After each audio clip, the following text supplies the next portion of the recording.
송혜교, 문근영, 장동근, 이영애 이런 사람들이었어요.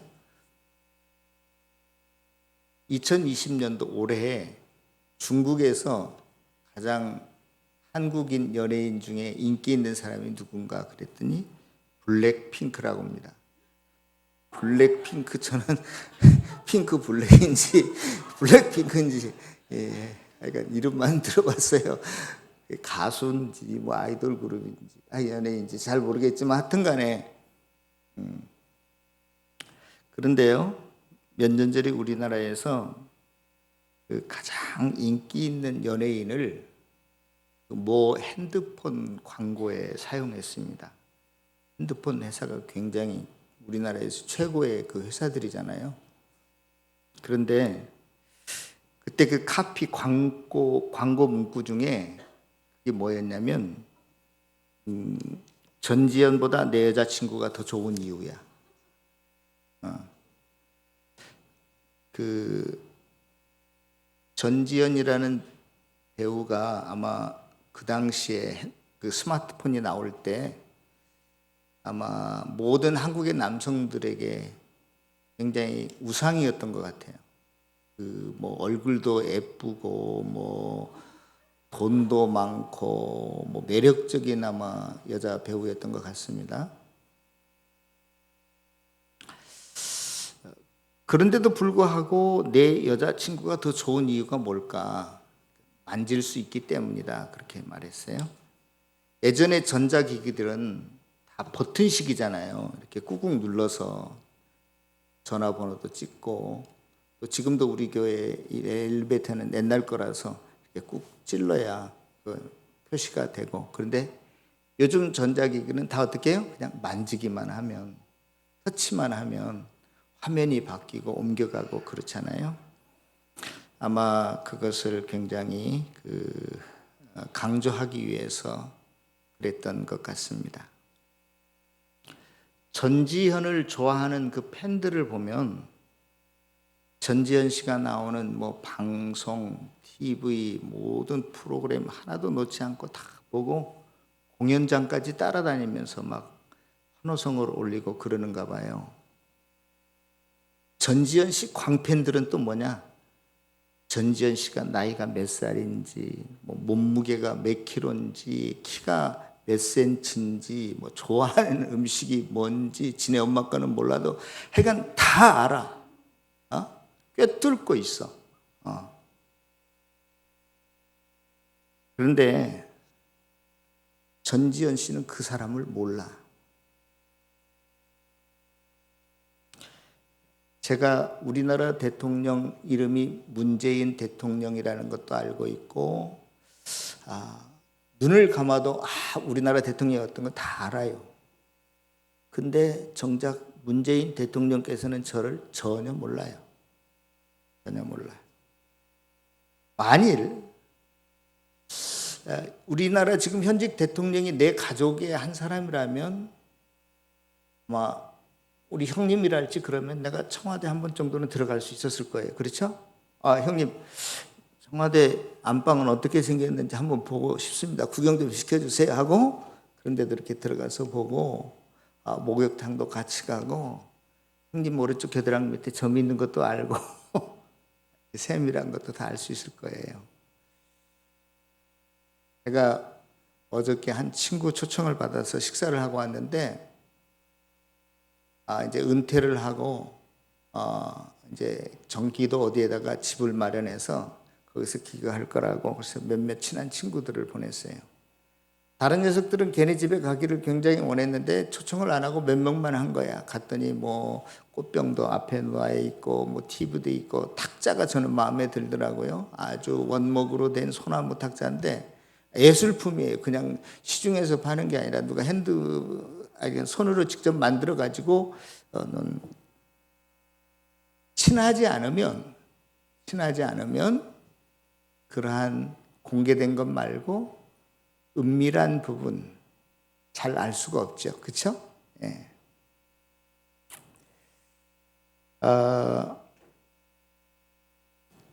그런데도 불구하고 내가 전지현 씨를 잘 안다든지 문 대통령을 잘 안다라고 큰 소리 치고 다니면 내가 무슨 사람이죠?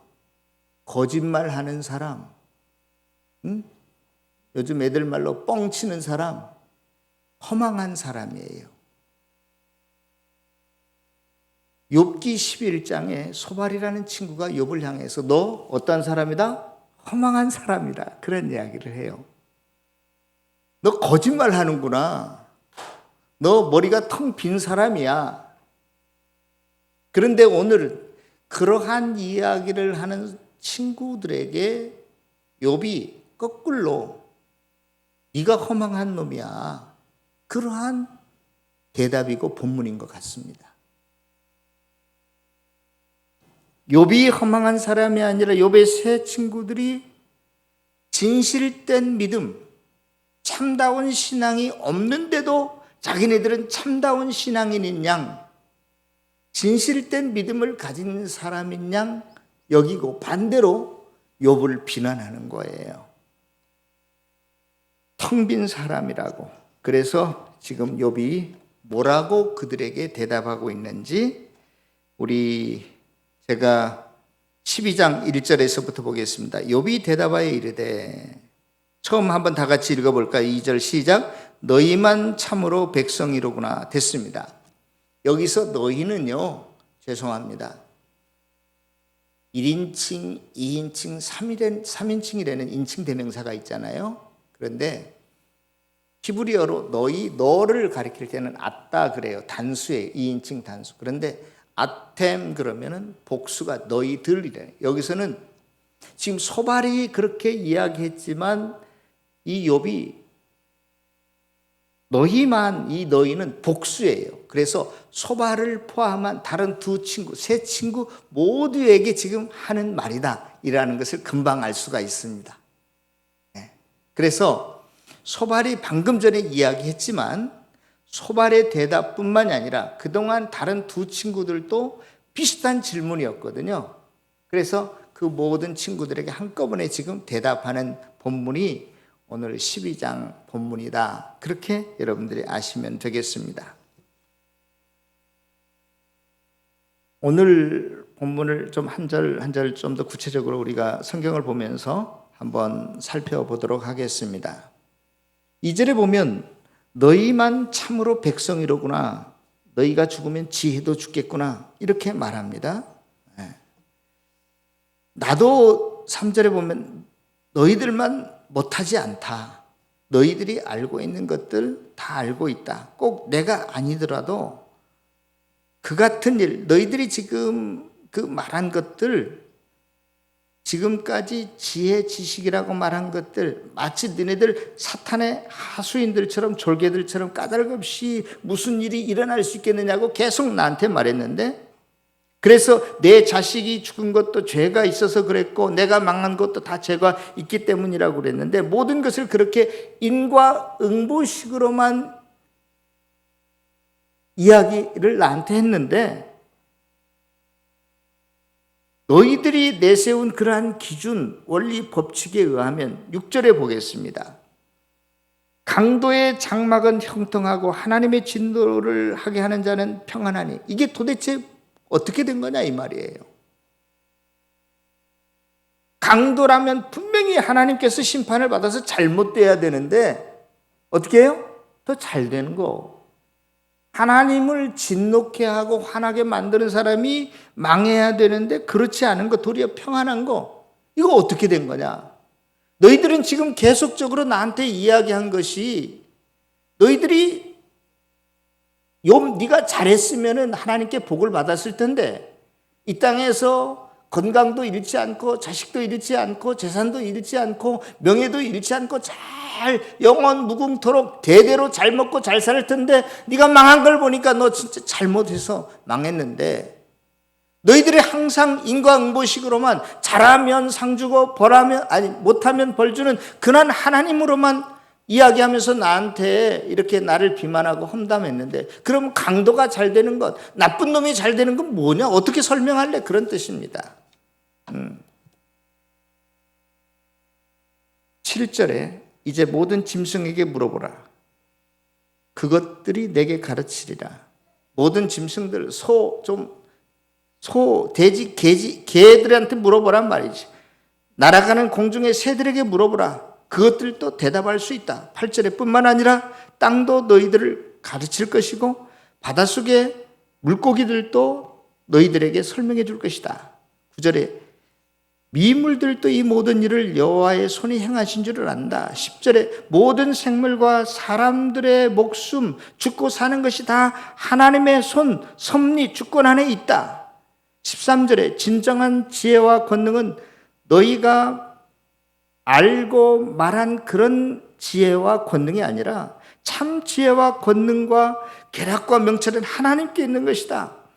인간이 하나님의 뜻, 지혜를 알고 싶어도 하나님이 나타내지 않으면 알 도리가 없는 것이 아니냐. 14절 보겠습니다. 그가 하나님이 물을 막으신 즉 마르고, 다시 말해서 비를 멈추게 하면 가뭄이 들고, 물을 보내신 즉 땅이 뒤집히나니 홍수가 날 수밖에 없고 물난리가 난다. 지금 중국이 엉망이잖아요. 많은 물이 내려서. 16절 그러므로 능력과 지혜가 그에게 하나님께 있고 속는 자 속이는 자가 다 하나님께 속해 있다. 인간이 이러쿵저러쿵 할 문제가 아니다. 그러한 이야기를 하고 있습니다. 결국은 마치 지금 욥의 친구들을 향해서 니네들이 하나님의 계획, 지혜, 뜻을 다 알고 있는 것처럼 말하느냐? 니네들이 마치 하나님인 양 나를 판단하고 정죄하고 험담하고, 도리어 욥이 그것을 역으로 친구를 향해서 지금 비난의 화살을 쏟고 있는 것이 오늘 본문이라고 말하고 있습니다.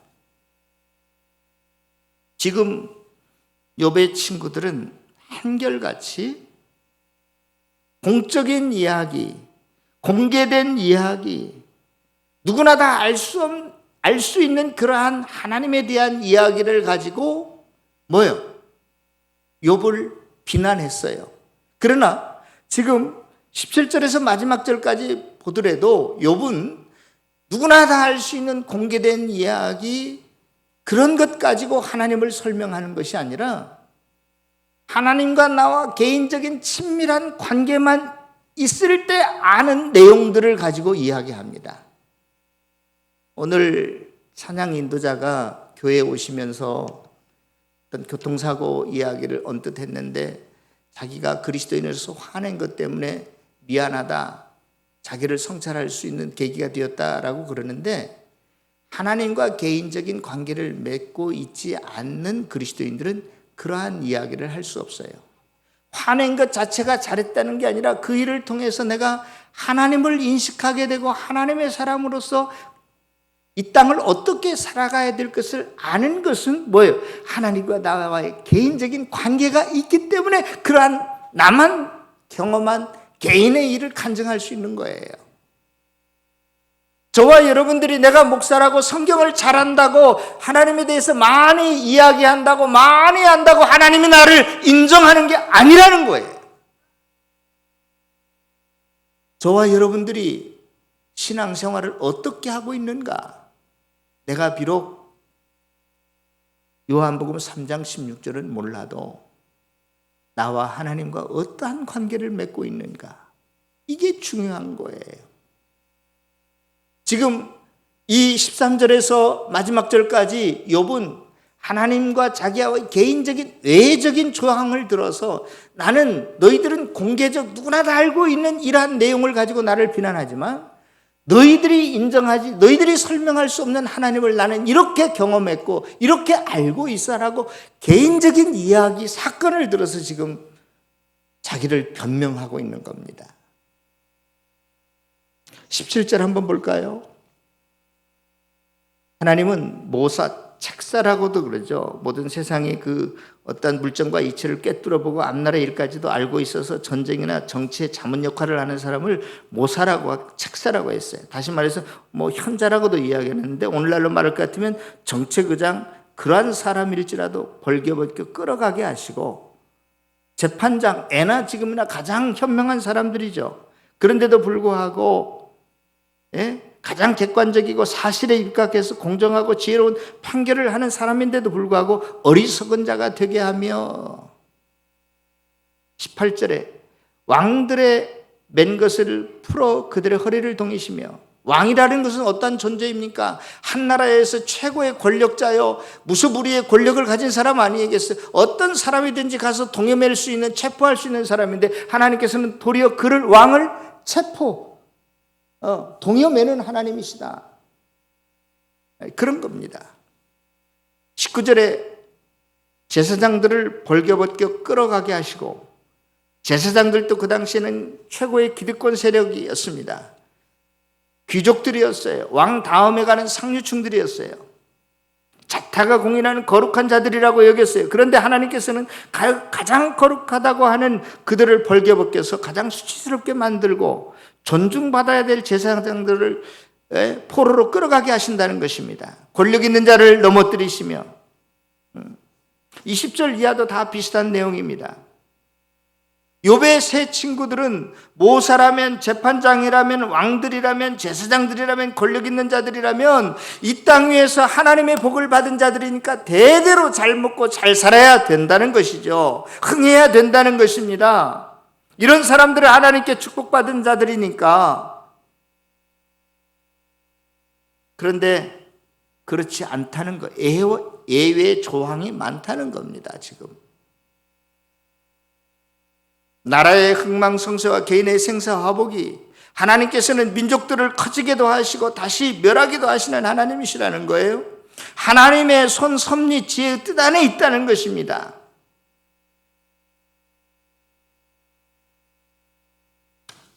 성도 여러분, 오늘 본문은요 그리 복잡하지 않습니다. 표현은 여러 가지로 이야기하고 있지만 간단해요.